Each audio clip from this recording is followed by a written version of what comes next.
So we're making our way up to Junon, and we let everyone else up through a boat hoist. And they're up here just sort of waiting for us. Ah, there you are. Let's move.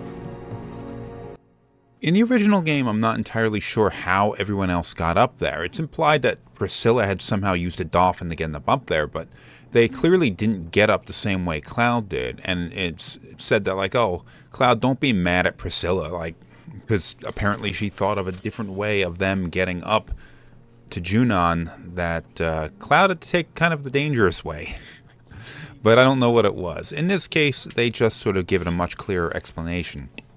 And it does give us a little bit of a better situation once we're up here, because we have a town to explore with our characters in tow. Wow.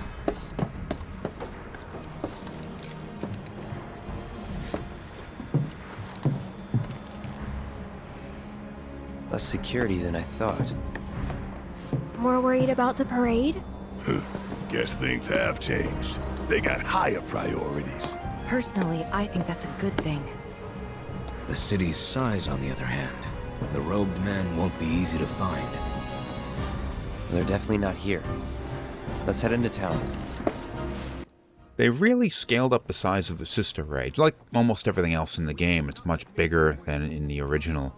But this thing is fucking huge. I mean, what was that used for? Yeah, whatever. Any idea what that is? The Highwind. Shinra's pride and joy. The fastest, most advanced airship in the fleet. Screw the boat. Let's take that. Unless you got a trained crew and piloting skills we don't know about, we're sticking with the boat. That's too bad. Would have been perfect. Hey, beggars can't be choosers. I always wondered why it was that Shinra didn't use the Highwind until halfway through Disc 2. Because it was always here. Like, I'd always had like a headcanon answer that there was something wrong with it, or they didn't have pilots ready or something like that, and it just didn't work. So they had to go and like travel by boat, or they tried to take tiny Bronco even though they had other planes. But the Highwind was just inaccessible. You know, I wonder if this game's going to offer a better answer. Holy shit, it's a fucking fighter. It looks like an X-Wing.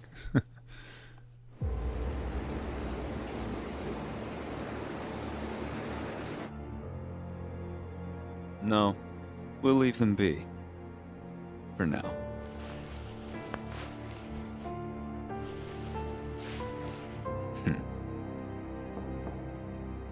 Enter. An emissary from Wutai is here, sent by Viceroy Saruf. Oh? He introduced himself as Colonel Glenn Lodbrok.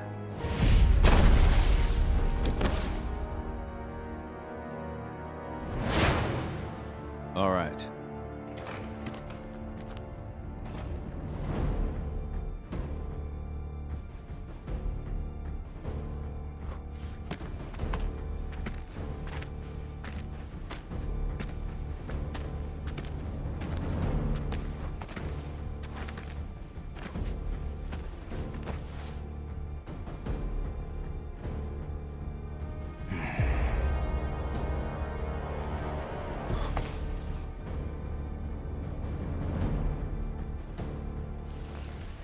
I thought you were dead. Then you thought right.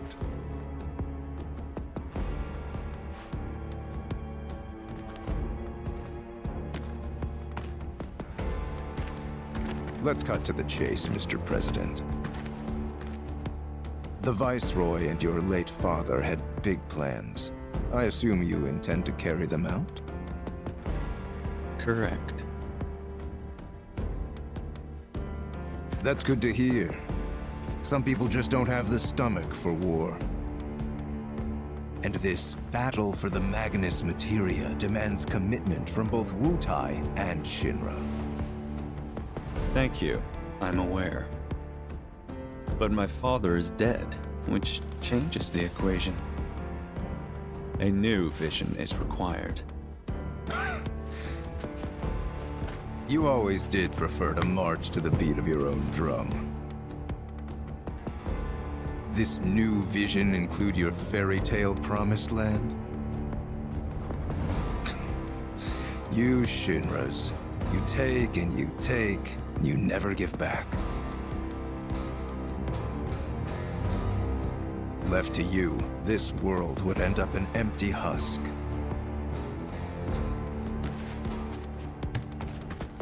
But war can put things right, beget anger, desolation, hatred, and in its wake, new unity. A people rejuvenated, and a planet once more made whole.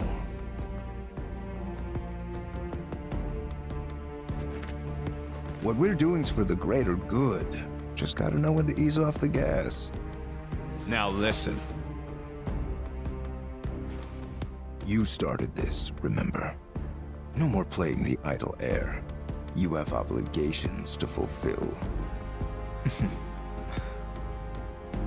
Let's give the people what they deserve. Oh, right. Before I leave, a message from the Viceroy. Congratulations on your inauguration, Mr. President. Shinra has a bright future.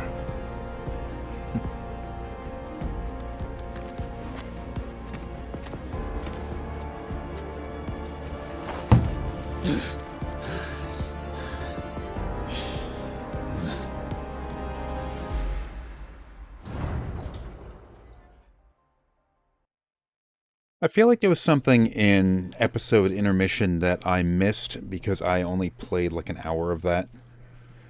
And that might have something to do with it. So I'm coming into this, maybe it was lacking information. But there was a lot of talk in Remake about the Avalanche incidents being used as justification for a renewed war against Wutai. And seeing this seems to imply that some members of Wutai, in Wutai's government, the Viceroy or whoever, might have been involved in that plot. Maybe there was some mutual benefit they had to having war against each other. And they mentioned something about the Magus materia, whatever he said, which may be a reference to the huge materia that we saw in the original game. But I have nothing but speculation to offer right now. So, Cloud, what can you tell us about Juno? It's a key military outpost with its own offshore reactor. A critical line of defense against any seaborne assault. When needed, it can transform into an armed fortress. Its strategic location, along with its air and seaports, make it second only to Midgar as the company's most vital city. Huh. Neat. Any good restaurants? Sights to see? Maybe? I don't know. Right. You're not the touristy type. Hey, just to be clear, you do realize we're not here on vacation, right? Of course I do. Hey, look, what's that about? Listen up. Midgar. I like Cloud's response there. He reads it off like he memorized a brochure.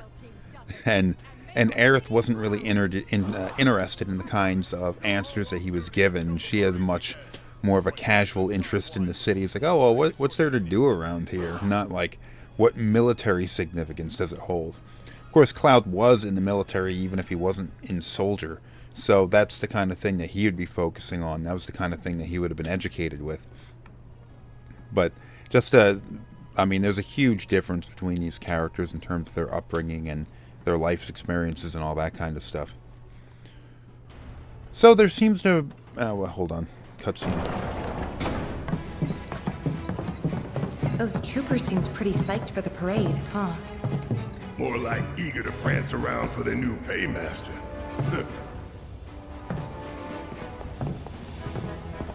Now, I know what y'all gonna say, but I gotta ask. What? If Rufus is in town, are we really gonna let this opportunity pass us by? Hell, I'm not saying we kill the man, but we ought to at least give him a talking to. Rough him up a little maybe, you know? Actually, I'm gonna have to agree. First, the Turks say, do whatever, we're not after you. But then Cloud's biker buddy rolls up and says he is. We gotta straighten this out. Okay, but how? We can't just walk up to the president in the street.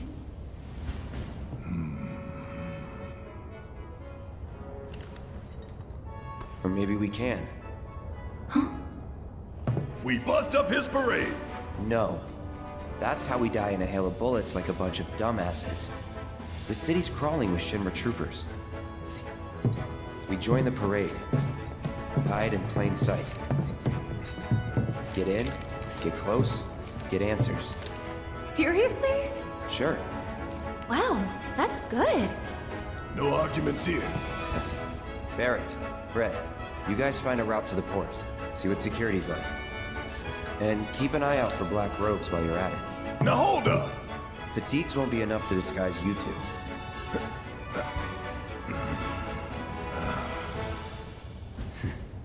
True enough.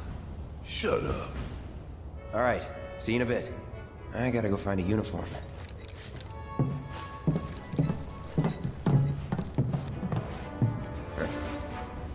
Oh, we're coming with.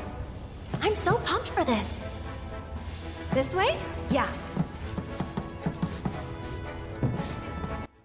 That's in the original game. You went up here without your other party members, and you didn't encounter them until you got on the cargo ship.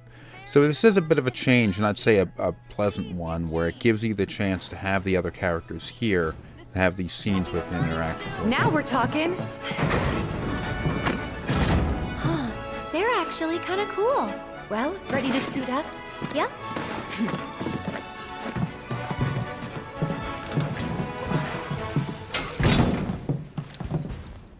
Whoa there. 3 steps back, if you please.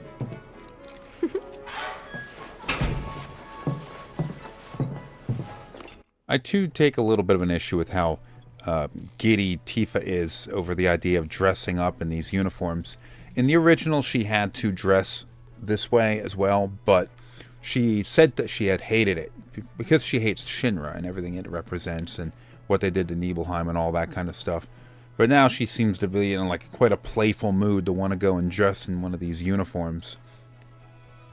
It's kind of like doesn't mix that well with her character.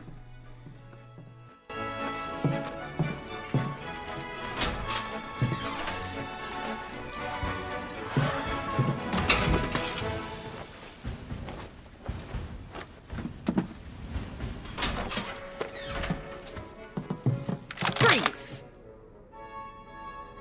Hands up.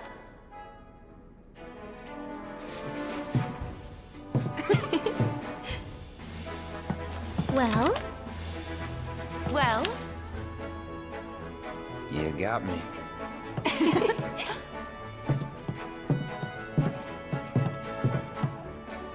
I'd say we look the part. Maybe. But don't forget, you gotta act the part too. Just do what I did, alright? So it was just Cloud before that got dressed up in this uniform. And then now we got Tifa and Aerith that are going to follow us around as we move around in Junon. Do that in the next episode, though.